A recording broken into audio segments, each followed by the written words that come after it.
کہ ہر انسان، ہر پاکستانی، کوئی بھی طاقتور اس کے اوپر ظلم نہیں کر سکتا. کوئی یہ جو تھانہ کچہری پٹواری کی سیاست پاکستان میں اس لیے ہے کہ کیونکہ لوگوں کو نہ پٹوار خانے میں انصاف ملتا ہے، نہ تھانے میں ملتا ہے، نہ کچہریوں میں ملتا ہے، تو وہ پھر لوگوں کو ڈھونڈتے ہیں کہ وہ ایم این اے کو ڈھونڈتے ہیں، ایم پی اے کو ڈھونڈتے ہیں کہ ہماری مدد کریں ہمیں انصاف دینے کے لیے. کسی بھی مغربی جمہوریت کے اندر جدھر حقیقی آزادی ہے، وہاں کسی کسان کو، عوام کے نمائندے کو، مزدور کو، اس کو کوئی لوگوں کو ڈھونڈنا نہیں پڑتا کہ جا کے مجھے جب تک مجھے ایم این اے ملے گا، مجھے ایم پی نہیں ملے گا، مجھے انصاف نہیں ملے گا. کیونکہ وہاں کا جو نظام ہے وہ انصاف دیتا ہے. اور اسی لیے میں آپ سب کو کئی دنوں سے بتا رہا ہوں کہ کیوں پاکستانی اتنی مشکلوں میں کاٹ کے جاتے ہیں ملک سے باہر. چکوال میں تو نہیں، لیکن گجر خان کے کئی لوگ ہیں جو میں باہر ملا ہوں، یورپ میں ہیں، برطانیہ میں ہیں. وہ کیوں جاتے ہیں باہر؟ اور مشکلوں سے جاتے ہیں کیونکہ ادھر ان کے جو ملک کا نظام ہے وہ، کیونکہ وہاں انصاف ہے اور وہاں انسانوں کی حقوق کی تحفظ ہے، تو جو لوگ محنت کرتے ہیں انہیں پتہ ہے کہ ان کو محنت کا پھل ملے گا. یہ نہیں کہ وہاں کوئی پیسے لوگوں کو بانٹ رہا ہے. وہاں کا نظام ایسا ہے کہ جو محنت کرے گا اس کو اس کا پھل ملے گا. اور جو تیسری چیز کہ جو تجارت کرنے جاتے ہیں، مثلا کوئی سرمایہ کاری کرنے جاتا ہے، کوئی بزنس کرنے جاتا ہے، ادھر ان کو یہ اعتماد ہے کہ ان کی جو بزنس ہے وہ اس کو چلانے کے لیے کوئی رکاوٹیں نہیں آئیں گی، رشوتیں نہیں مانگی جائیں گی، سرکاری محکمے ان کی زندگی مشکل نہیں کریں گے جب تک وہ پیسے نہیں دیتے. اور اسی لیے وہاں سرمایہ کاری زیادہ ہے، وہاں خوشحالی زیادہ ہے، وہاں روزگار زیادہ ہے، کیونکہ وہاں لوگوں کے حقوق کی حفاظت ہے. تو انصاف ہوتا ہے تو خوشحالی ہوتی ہے. تو یہ آپ سب سمجھ جائیں کہ یہ جو ہماری حقیقی آزادی کی تحریک ہے، اس کا سب سے بڑا مقصد یہ لوگوں کو آزاد کرنا، انصاف دے کے، اور انصاف دے کے خوشحال کرنا، روزگار دینا. یعنی وہ ملک جدھر سرمایہ کاری شروع ہو، جدھر کارخانے لگیں، جدھر کسانوں کی مدد ہو. اور میں کسانوں کے اوپر پھر سے آخر میں بات کروں گا. لیکن جب تک ایک ملک کے اندر قانون کی حکمرانی نہیں ہوتی، جب تک ایک ملک میں طاقتور اور قانون کے کمزور کے لیے ایک قانون نہیں بنتا، تب تک لوگ آزاد نہیں ہوں گے. اور میں بار بار یہ کہتا ہوں کہ اگر ملک کا ایکس پرائم منسٹر 50 سال سے وہ آدمی جس کو یہ قوم سب سے زیادہ جانتی ہے، کسی آدمی کو اس ملک میں 50 سال سے پاکستانی قوم نہیں جانتی میرے علاوہ. کرکٹ کے زمانے سے لوگ مجھے جانتے ہیں اور میں سب سے بڑی پارٹی کا سربراہ ہوں.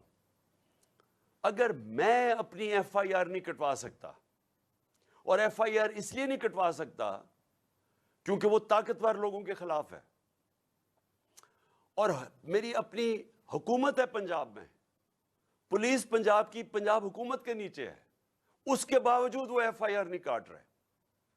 تو میں یہ اس لیے آپ سب کو کہہ رہا ہوں کہ اگر میرے سے یہ ہو سکتا ہے تو عام آدمی سے کیا ہوتا ہوگا. کیوں یہاں تھانہ اتنی بڑی چیز بن چکا ہے پاکستان میں؟ کیوں پالیٹکس کے اندر جب بھی ایم پی اے یا ایم این اے آتا ہے تو سب سے پہلے اپنا تھانے دار رکھوانے کی کوشش کرتا ہے؟ کیوں پہلے اپنے پولیس والے رکھوانے کی کوشش کرتے ہیں؟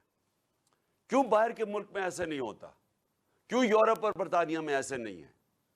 کیونکہ وہاں ان کے نظام کے اندر انسان کو حقوق کی حفاظت ہے. جو قانون اور آئین اس کو حقوق دیتا ہے، وہ انصاف کا نظام پروٹیکٹ کرتا ہے، اس کی تحفظ کرتا ہے. تو ہمارے لوگ اس لیے غلام بنے ہوئے ہیں. یہ نظام غلام بنا دیتا ہے لوگوں کو، اور اسی لیے لوگ مر کے جاتے ہیں یورپ. اور آپ کے رشتہ دار کتنے ہوں گے جو کہ محنت کرنے اور محنت کش لوگ آج باہر کے ملکوں میں کام کر رہے ہیں، اور وہ آپ کو پیسے بھیجتے ہیں. وہ پھر سے وہ یہ نہیں کہ لوگ پیسے وہ تقسیم کر رہے ہیں، وہ اس لیے کہ ان کا نظام اجازت دیتا ہے لوگوں کو پیسہ بنانے کے لیے، بزنس کرنے کے لیے. اپنی وہ کام دکانیں کریں گے، انہیں پتہ ہے دکانیں لگائیں گے، کارخانے لگائیں گے کہ ان کو تنگ نہیں کیا جائے گا محکموں سے، اس لیے وہ خوشحال ہیں. یہ میں جو دوسری میری آپ کی بات ہے کہ یہاں سرمایہ کاری بھی تب آئے گی, ملک اٹھے گا بھی تب جب ہم اس ملک کے اندر قانون کی حکمرانی ہوگی. سب سے بڑا ہمارا اثاثہ ہے بیرون ملک پاکستانی, اور یہ جو آپ گجر خان میں خاص طور پہ گجرات, یہ سارا جو بیلٹ ہے, اس سے بہت زیادہ لوگ وہاں باہر بیٹھے ہوئے ہیں.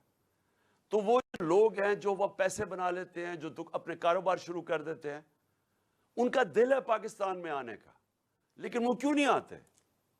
کیونکہ میں ان بیرون ملک پاکستانیوں کو پچھلے 40 سال سے جانتا ہوں.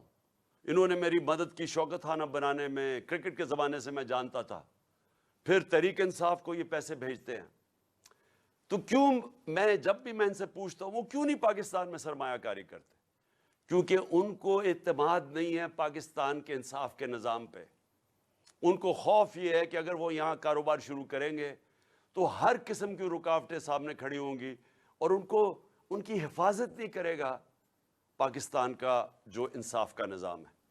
تو اس لیے یہ جو آپ کی ہماری جو تحریک ہے یہ چلتی رہے گی.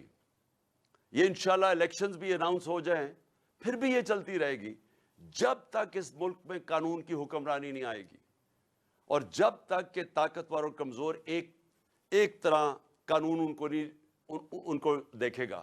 ایک ہی نظر سے کمزور اور طاقتور کو جب تک نہیں دیکھیں گے یہ ملک آزاد نہیں ہوگا, خوشحال نہیں ہوگا. اعظم سواتی ملک کا سینیٹر, صرف اس نے تنقید کر دی ایک ٹویٹ کے اندر. بابر ستار جو اسلام آباد ہائی کورٹ کا جج ہے, اس نے کہا ہے کہ ایک تنقید کے اوپر آپ ایک ٹویٹ کے اوپر کسی کو آپ غدار نہیں بنا سکتے.